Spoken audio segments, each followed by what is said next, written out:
Hello everyone, जैसा कि आप जानते हैं क्लास 10 बोर्ड एग्जामिनेशन स्टार्ट होने वाली है। बोर्ड एग्ज़ाम में अधिकांश बच्चों को मैथ में ही दिक्कत होती है। इसी समस्या का समाधान लेकर हम आज इस वीडियो में आए हैं, जिसमें आज हम प्रीवियस ईयर क्वेश्चन 2025 का फुल सोल्यूशन लाए हैं, क्योंकि अधिकांश प्रश्न जो होते हैं पिछले साल के प्रश्न से मिलते जुलते ही आते हैं। इसके पिछले वाले वीडियो में आपका ऑब्जेक्टिव का क्वेश्चन डाल दिया गया है, पूरे 100 का 100 नंबर, और आपको 2 मार्क्स का जो क्वेश्चन होता है उसको भी डाल दिया गया है। आज जो है हम लोग लॉन्ग क्वेश्चन जानेंगे वो किस प्रकार का है। चलिए हम शुरू करते हैं आज के इस वीडियो को। पढ़ते हैं। दीर्घ उत्तरीय प्रश्न, लॉन्ग आंसर क्वेश्चन। करा 31 से 38 तक दीर्घ उत्तरीय प्रश्न है। इनमें से किन्हीं 4 प्रश्नों के उत्तर दें। प्रत्येक प्रश्न के लिए 5 अंक निर्धारित है। यानी इसमें जो है आपका 31 से 38 तक दीर्घ उत्तरीय प्रश्न है। इसमें से 4 ही प्रश्न को बनाना है और एक क्वेश्चन बनाइएगा तो उसको कितना मार्क्स मिलेगा? आपको 5 मार्क्स का है। चलिए हम स्टार्ट करते हैं। तो 30 नंबर 1 क्वेश्चन कर रहा है, रैखिक समीकरण युग x प्लस में 3y माइनस में 6 इक्वल टू में 0 तथा 2x माइनस में 3y माइनस में 12 इक्वल टू में 0 का आलेख खींचे तथा हल करें। तो हम लोग जानते हैं पहला समीकरण क्या है, x प्लस में 3y माइनस में 6 इक्वल टू में 0। इसको हम लोग क्या किए, सॉल्व किए हैं। y का मान 0 लेते हैं तो x का मान 6 आएगा। y का मान 1 लेते हैं तो इसका मान 3 आएगा। यानी आप इसको सोल्यूशन कर लीजिएगा। अब देखिए, अगर सोल्यूशन करते हैं तो इसमें आप केवल इतना कर देते हैं तो आपको 1 मार्क्स मिल जाएगा। फिर सेकेंड समीकरण जो कर रहा है 2x माइनस में 3y माइनस में 12 इक्वल टू में 0, फिर इसको भी हम लोग सॉल्व करेंगे। फिर हम लोग यहाँ देखते हैं तो आपको यहाँ पर x का मान जो है इतना सॉल्व करके ला दिए। फिर यहाँ y का मान 0 लेते हैं तो 6 हो गया, y का मान 2 लेते हैं तो 9 हो गया, y का मान 4 लेते हैं तो यह 12 हो गया।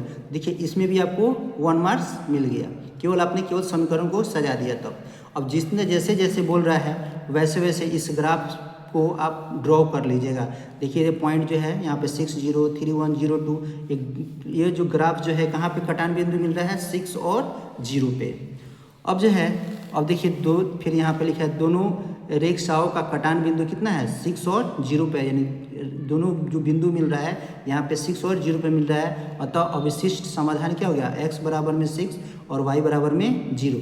देखिए यहाँ मार्क्स में मिला है, केवल इसको लिखिएगा तो 1 मार्क्स, इसको लिखिए तो 1 मार्क्स, और केवल एक ग्राफ बना दिए तो 1 मार्क्स। और x और y का मान जो है, x और y का मान अगर आप निकाले हैं तो 1 आया है। यानी इस तरह करके आपको 5 मार्क्स नंबर आता है। यानी सबसे पहले कैसे नंबर मिलता है वो आपको यहाँ पर क्लियर आपको बताया जा रहा है। नेक्स्ट क्वेश्चन है, सिद्ध करें कि यदि किसी त्रिभुज का एक कोण दूसरे त्रिभुज के एक कोण के बराबर हो और इन कोणों को अंतरित करने वाली भुजाएं अनुपातिक हो तो त्रिभुज समरूप होते हैं। इसको क्या करना है, सिद्ध करना है। तो चलिए हम इसको सिद्ध करते हैं। देखिए इसको ज़्यादा हम नहीं इसको सॉल्व करके बता रहे हैं कि वीडियो जो है लॉन्ग नहीं हो, इसलिए जो बनाया हुआ है उसी पर आपको सॉल्व करके पैटर्न केवल आपको बता देना है। बस एग्जाम देने से पहले एक बार इसको देख लीजिएगा। तो सबसे पहले फिगर बना दिया गया है ABC, इसी के समरूप बना दिया गया है DF MN। मान लिया त्रिभुज ABC और त्रिभुज DEF बराबर में ABC बराबर में EDF तथा AB बटा में D AC बटा में DF। इसमें देखिए मार्क्स इतना अगर आप लिख देते हैं तो 1 मार्क्स मिल जाता है। तो सिद्ध करना है ABC समरूप DEF। इस तरह हम जो कंस्ट्रक्शन यहाँ पर खींच लिया गया है जो इतना इतना है। फिर यहाँ पर D तथा DF में MN इस तरह लिया गया है कि DM बराबर में क्या है, DM बराबर में AB हो, DM बराबर में AB तथा DN बराबर में AC से कंपेरिजन करना है। फिर यहाँ पर प्रमाण प्रूफ दे रहे हैं त्रिभुज ABC और त्रिभुज DMN में AD बराबर में DM रचना से। इस तरह जो है हम इसको सॉल्व करते हैं, इतना करते हैं तो आपको 1 मार्क्स, इतना करते हैं तो आपको 1 मार्क्स। इस तरह जो कि आपको इस तरह यह जो है आपका सिद्ध यहाँ पे हो गया। यहाँ पे देख लेते हैं जो करना था, AMN समानांतर यह थेल्स प्रमेय के विपरीत कथन से इतना इतना और संगत कोण के बराबर है। फिर यहाँ पर हम लोग फिर लेते हैं लास्टली त्रिभुज AC बराबर में DNM इतना, अतः इतना सामान्यिक कोण है इसलिए यह प्रूव्ड हो गया। इस पर आपका कितना मार्क्स मिल जा रहा है, 1 मार्क्स मिल जा रहा है।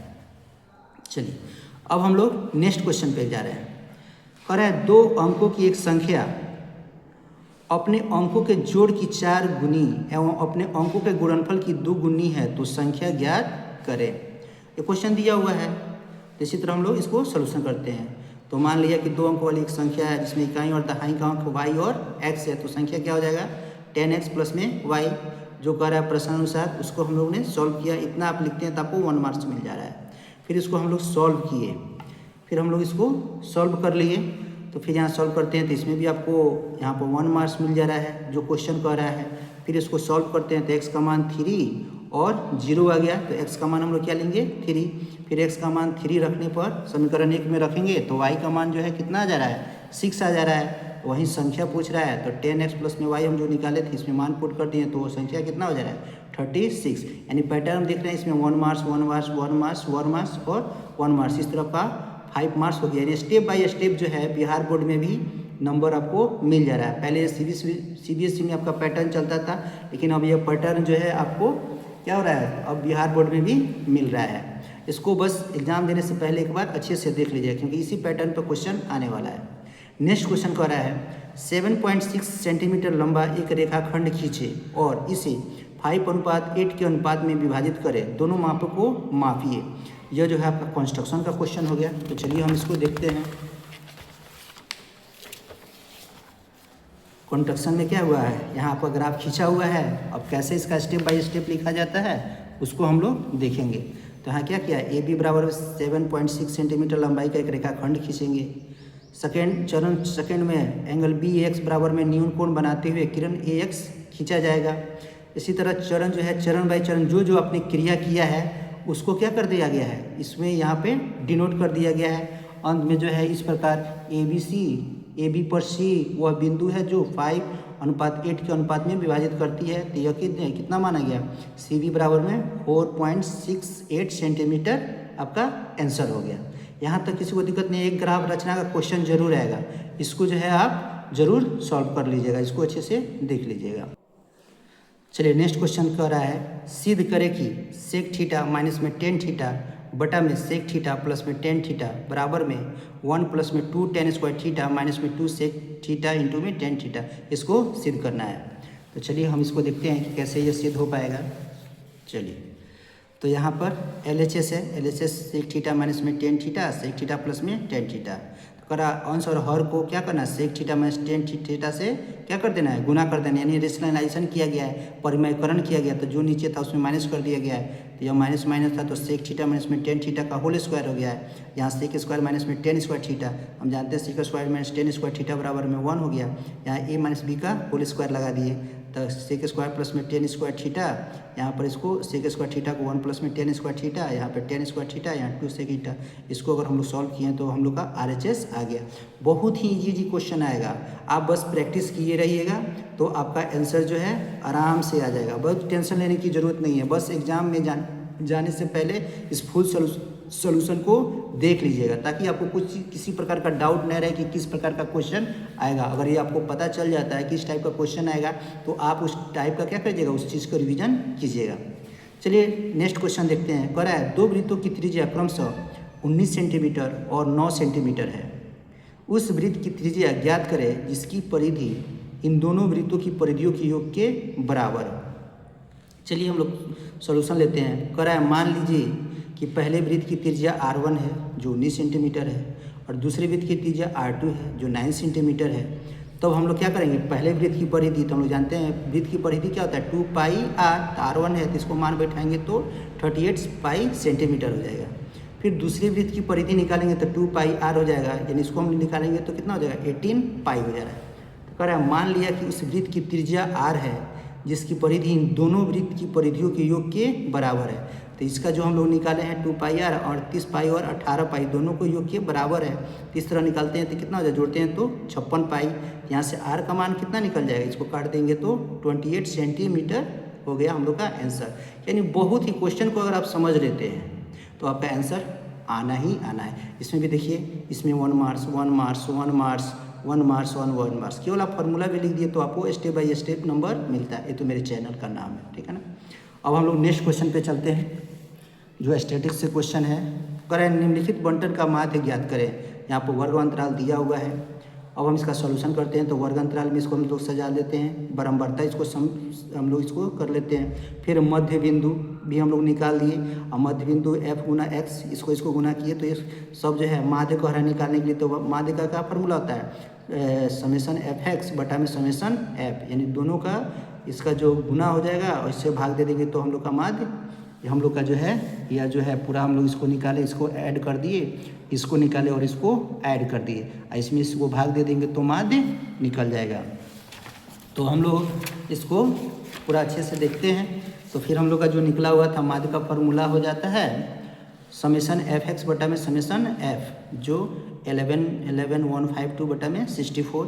तो इसका आंसर कितना हो गया 144 बटा में 8। इसको कट दिए तो कितना आंसर गया 18 आंसर, 18 क्वेश्चन 18 आंसर आ गया। अब हम लोग नेक्स्ट क्वेश्चन पे चलते हैं। कह रहा है एक शंकु के छिन्नक की तिर्यक ऊंचाई 4 सेंटीमीटर है तथा इसके वित्तीय सिरों के परिधियाँ 18 सेंटीमीटर और 6 सेंटीमीटर है। इस छिन्नक का वक्र पृष्ठीय क्षेत्रफल ज्ञात करें। तो सबसे पहले छिन्नक का यहाँ हम लोग फिगर बना लेंगे। ये हम लोग का एच हो गया, या कैपिटल आर हो गया और ये स्मॉल आर हो गया। तो कह रहा है कि मान लिया कि शंकु के छिन्नक के आधार की शीर्ष की त्रिज्याएं क्रमशः आर और आर है, नहीं कैपिटल आर और स्मॉल आर है। तो ओ ए बराबर में कैपिटल आर, बी सी बराबर में स्मॉल आर, ए सी छिन्नक की तिर्यक ऊंचाई है, इसी को हम लोग तिर्यक ऊंचाई बोलते हैं। कितना है 4 सेंटीमीटर है। तो छिन्नक की आधार की परिधि कितना हो जाएगा 18 सेंटीमीटर जो दिया हुआ है। तो वृत्त की परिधि क्या होता है 2 पाई आर बराबर में 18, इसलिए आर का मान कितना हो जाएगा 9 बाई में पाई। फिर यहाँ हो जाएगा छिन्नक के शीर्ष की परिधि 6 सेंटीमीटर, तो इससे भी निकाले तो 2 पाई आर बराबर में 6, तो आर का मान कितना हो जाएगा 6 बटा में 2 पाई यानी 3 बटा में पाई। कह रहा छिन्नक के वक्रीय पृष्ठ क्षेत्रफल, तो वक्रीय क्षेत्रफल क्या होता है पाई आर है, तो यहाँ कैपिटल आर यानी बड़ा वाला त्रिज्या हो जाएगा और छोटा वाला और आर, इसमें हम लोग मान पुट करते हैं तो कितना हो जाएगा 48 वर्ग सेंटीमीटर हो जा रहा है। तो आपका जो ये फर्स्ट सीटिंग का आपका ऑब्जेक्टिव भी डाल दिया गया है, 2 नंबर का शॉर्ट क्वेश्चन भी डाल दिया गया है और यहाँ आपको लॉन्ग क्वेश्चन भी डाल दिया गया है। तो सभी जाके एक एक करके आप अच्छे से देख लीजिएगा।